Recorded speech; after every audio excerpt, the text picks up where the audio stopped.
Welcome to Redtastic. Story 1. Hi, I'm 63 male and I have 2 children, a son 35 male and a daughter 29 female. My son became a priest and my daughter got married a year ago. She had a very streamlined life with a good job and decent guy for a boyfriend. When he proposed, we were all very happy and I was excited as now both my children were actually going to be settled. Now my wife and I can start traveling around the world like we planned. 5 months before her wedding, my daughter Sasha came home. She told me that she and her fiancé were splitting the wedding expenses. However, as they were also paying a down payment for their new house, she asked me if I could lend her the money for her wedding, her half of the expenses. I said sure, and she said she would pay me back in 2 months. 3 and 4 months passed and she didn't say anything about paying back. My wife asked me to give her time till after the wedding as she must be stressed about the wedding. And we needn't add to the stress. So I decided to wait. The wedding day came around and it was a beautiful one. I gave Sasha away and my son celebrated the mass. And it was like a full circle moment. At the party, Sasha gave a little speech. She said the usual about how she was happy that everyone had come. And made a little point about how proud she was that she was a big girl and paid for the whole wedding with her husband. All by themselves. My wife and I were shocked. Whole wedding? What a lie. We decided to let go for the moment. Once she was back from the honeymoon, I called her and spoke to her about her honeymoon and asked her when she was gonna pay me back. She simply said, "Pay you back? For what?" I was irritated at this point and reminded her that she had to pay me back like 3 months ago. She said, "Oh Daddy, I'm sorry. I thought that was your wedding present." I reminded her that we got her brand new car as the wedding present. She seemed offended for some reason but asked for more time to pay. A year passed by and she didn't pay. My wife and I would remind her, but she would either brush it off by saying she will pay soon or emotionally manipulate us, asking if we were not ashamed to ask her for money. After all of this, my wife just told me to forget about it and said if we ask her one more time, it is just not good for our self-respect. But it was a huge chunk of our retirement fund and I felt pretty down about it. 2 months ago, Sasha called us to inform us that she was pregnant and we were very excited. She then told us that she was planning on having a combined baby shower and gender reveal party at this fancy penthouse suite in the city. And apparently, her husband's parents were pitching in and so she asked us to pitch in too. I'm sorry, what? I was appalled.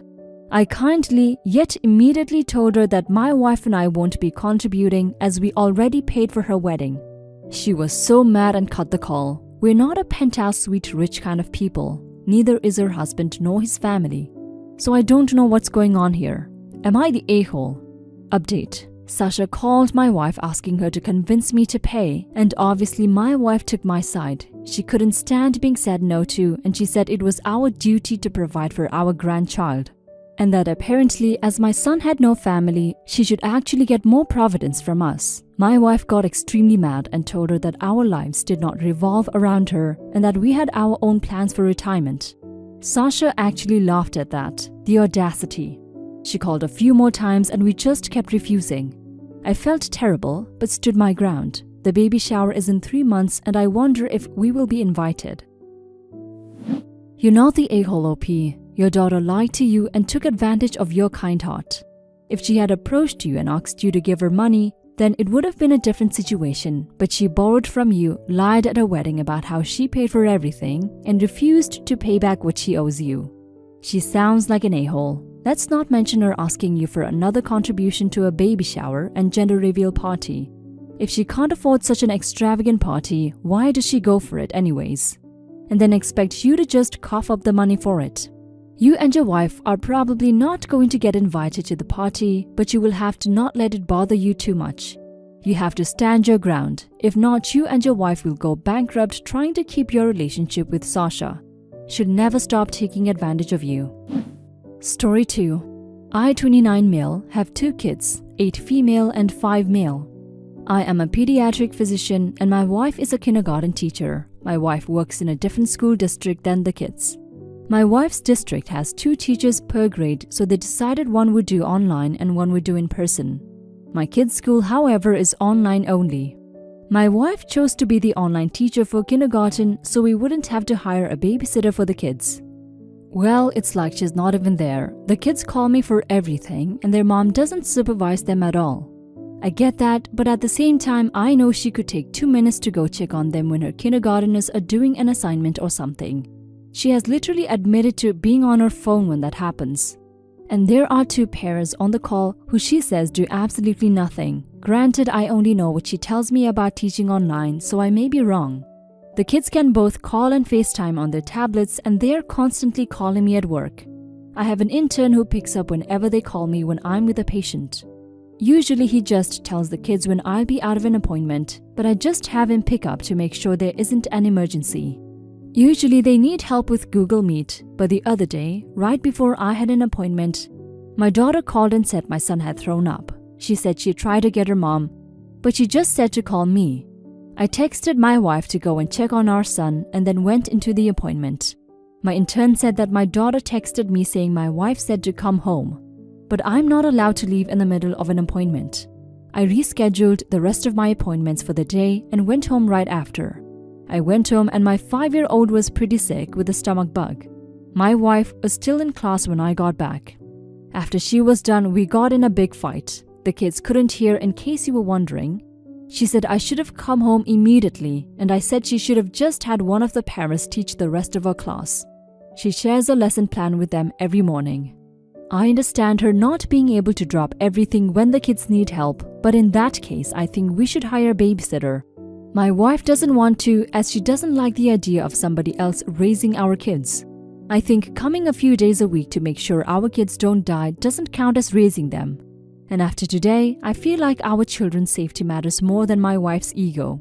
Also, my work is 45 minutes away and she was already in the same house as them, so I still think she should have helped. But am I the a-hole? Also, please don't suggest divorce. We will think about marriage counseling, but I see divorce or breaking up getting brought up way too much in this sub and it is completely not an option here. Not the a-hole OP. I mean this from a place of concern and kindness, but your kids are being neglected. Both parents are working full-time and although the kids aren't physically alone, they are not being supervised. You need to get someone in to care for your children during the day.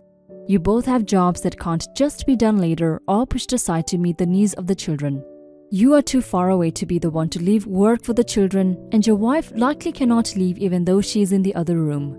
The only solution is to find childcare. It's not fair to the children to have to fend for themselves all day, every day.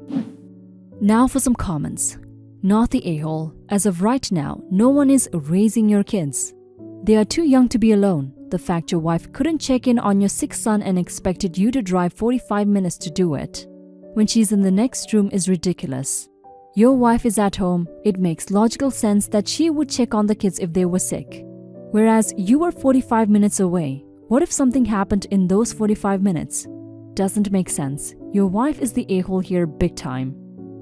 Not the a-hole. You couldn't come home immediately, but you rearranged your appointments and came as soon as you could. Your wife was in the same house and you couldn't be bothered beyond telling your kids to contact you. My wife doesn't want to because she doesn't like the idea that someone else is raising her kids. I could be wrong, but going just by what you've written, it seems like your wife isn't doing the raising either, just you are.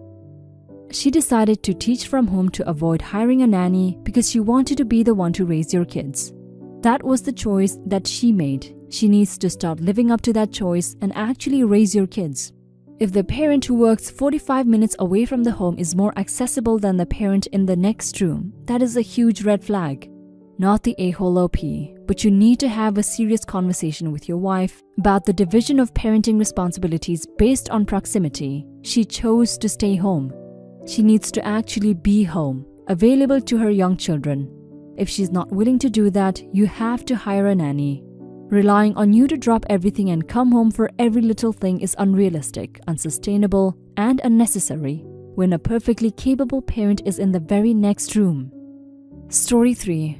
Okay, this post won't be very long. I'm 9 months pregnant with my first, literally due in 3 weeks, and I cannot wait for this to be over. LOL. Anyway, with our son coming so soon, my husband and I have made rules for people. The rules are as follows. 1. If you don't feel comfortable or know how to pick up a newborn, sit down and either me or my husband will hand him to you. 2. If you're sick with anything, you need to wait until it's gone to be around our baby. 3. Mostly for my family, don't let your animals lick my baby. 4. Most important to me, do not kiss our baby. We told these rules to our families and most of them understand, but my in-laws disagree with the kissing one and think it isn't fair that they had to wait so long for a grandchild and now they aren't allowed to kiss him when he's there. I try to explain that I just don't want anyone transferring germs to my newborn baby and that even my husband and I won't be kissing him for the first few weeks or couple months. They still think it's unfair that they feel like we're calling them dirty when that's not even the case. I'm starting to feel bad and like I should just waive this rule for them even though it's important to me and my husband. So am I the a-hole for having this rule? Edit. This is not the full list of rules that we have for our baby. These are just a few of them. I should have cleared that up in the post. Now for some comments. Not the a-hole. Personally, I would talk to your doctor to find out when it's safe or safer to allow kisses so I could give them an estimated date to look forward to. And maybe ask if kissing the top of their hat-covered head would be safe. But no kissing baby is a pretty common rule, especially during cold and flu season. I'm surprised you don't have flu shots on your list, to be honest. Not the a-hole. With the amount of sickness being spread right now, it only makes sense. I have friends that require anyone that will be around the baby often to be up to date on all vaccines. Pertussis, MMR, flu, before they're over, especially with the rise of coronavirus which has an incubation period of 12 to 14 days before symptoms and is spread via droplets. You are not the a-hole by any means here.